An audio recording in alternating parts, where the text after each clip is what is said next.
Mm.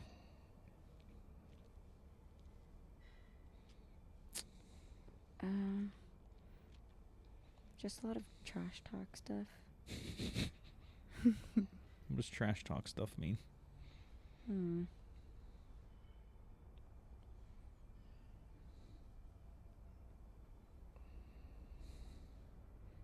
I don't have anything really. Unprepared.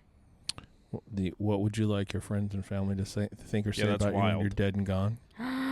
Nothing. Don't. Okay. Don't Family, think of me again. don't. I've thought about this.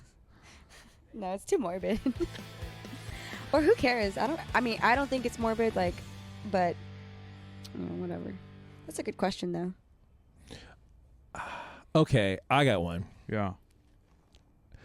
When people talk about intensity in lifting, what do they actually mean? Because I think that who's saying it? That just anybody. Because I don't think everyone's talking about the same thing. Intensity in a exercise science term is like proximity to failure. Yeah. Yeah. How much weight? Yeah. Like RPE. Yeah, RPE is a way to scale intensity. Percentage is a way to scale intensity. Yeah. I don't know what people are thinking. But because everyone wants to be a coach now and they don't necessarily know the basics. But yeah, intensity, like how difficult something is or how heavy something is. But I think that what it's seen as is the attitude while they're lifting. No way. People are using it in Maybe. that term. I think that people do use it in that context. I mean, you use it in that context when you're talking about like other sports, right? If you're talking about like your football team's defense, like, hey, we got to come out with some intensity. But even that, if you want to like break it down, is like, yeah, how hard you're going to go, right? And like how loud the fucking music is or whatever. You know what I mean? Yeah. But that's only to make you go hard. Right. Right? Like you don't go to a building and say like, man, that intensity was really high. That means the energy was high, which means like things were turned up. So like it is kind of the same, but the issue is a lot of people fake intensity. It's like right. So just like hitting ammonia doesn't automatically make you intense. No. But if you are intense and you hit ammonia, right? It's about the work that's being put in, not how loud you're screaming. Not the environment of the work. Right. But the vibes. An intense environment, the energy is high. If it's real. Yeah. Yeah, but it doesn't. That may not dictate what weights are on the bar. No. I'm speaking to other sports. Yeah. Because in other sports you can't like lie about it, but in powerlifting you can. That's the difference. Context, I guess. Yeah, because you can crank music and think your intensity's high. That's exactly. But again, if we leave a concert or we left a gym, like, damn, that was intense. Yeah. If you felt it, it has to be inside. The intensity of these kids' lifts from RP 6 to 9, same. Yeah, that's the issue. Yeah. I don't know when that's going to like chill out. There was a big thing kind of towards the end of my competing and coaching about like kind of saving some of that and training a little bit more monk-like. But it seems like now the trend is that like do anything you can to get it done. But I always, even based on RPE, we talk about like aroused PRs. I know that sounds weird, but like arousal levels or like intensity levels on the non-exercise intensity matter, right? Like what can you come in and not choose your favorite song, not hit ammonia, not get slapped on the back deadlift today at an RPE 8 versus cranking up the music, thinking about your dead dog, thinking about the boyfriend that broke up with you and cheated on you, then pull an RPE 8. Your boyfriend broke up with you? Yeah, I've been sad for a bit. Those aren't the same because of arousal levels. Yeah. But like you said, majority of people are just training cranked up all the time. Favorite song, they can't pull 70% without their favorite song. They can't do it without ammonia. They can't do it with 3 cameras and their homies watching. Yeah. Then it's not a true RPE 7. And to save some of that for the platform. I will say like it's something that I've thought about and like during competition where I almost, so you're talking about like the whole arousal thing. It sounds funny, but like. No, it sounds funny because you're gross. Taking RPE, you said it first. Yeah, because it's a normal word. Taking a PR like in training, like attempting that in training with a certain mindset versus hyping yourself up. Low arousal. In a meet, yeah.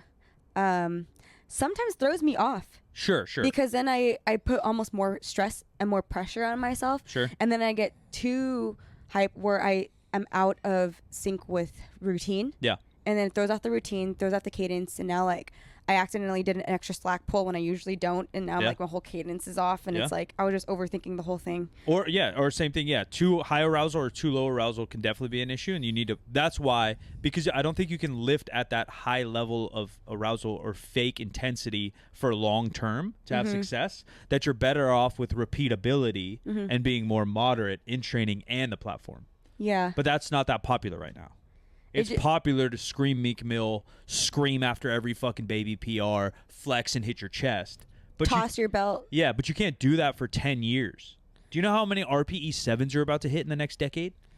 Yeah. You just can't do that and be real with it. That's and for some reason I feel like that's not as commonly spoke about, but that was something I talked about a lot, and I would joke about it even, like playing some like boring ass music. You guys have seen me even when I was deadlifting heavy last year. Like I'm not fucking hitting ammonia. I listen to piano music, and Franco's like, "No way, you're real, dude." Yeah. I'm like, dude, I don't know. Because you do it long enough, that music's actually not helping.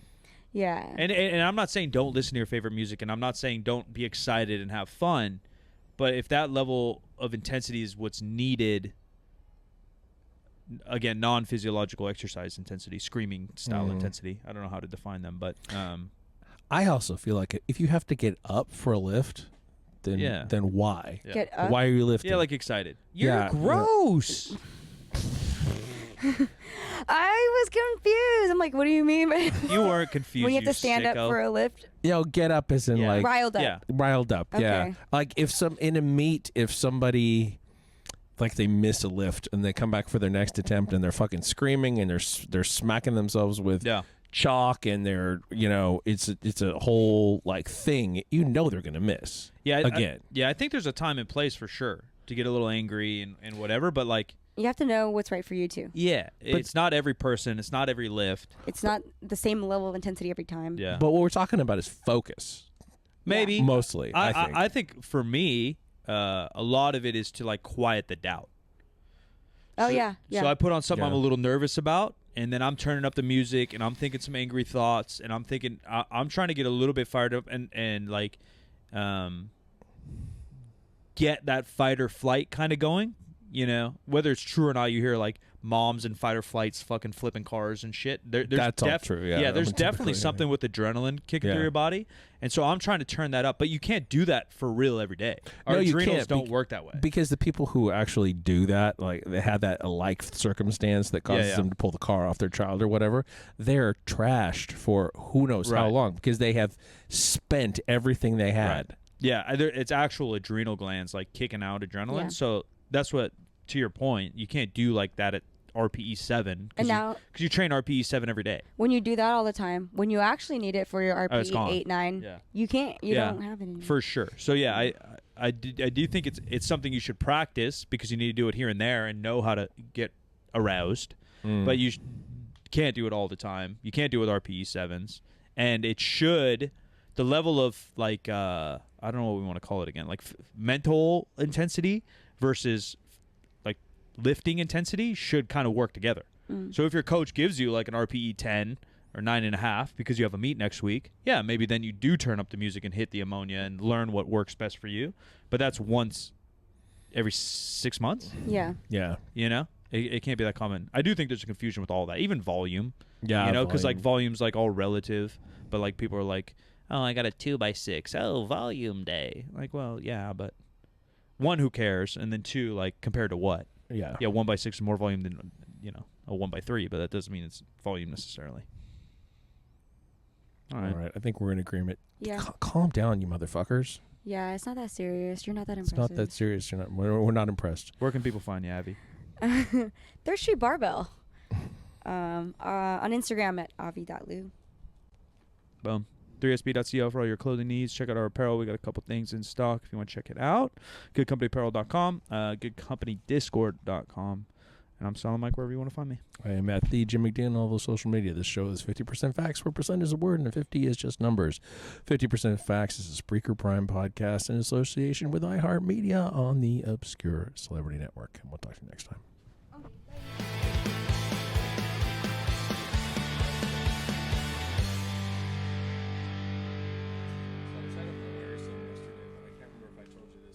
part of the you can't really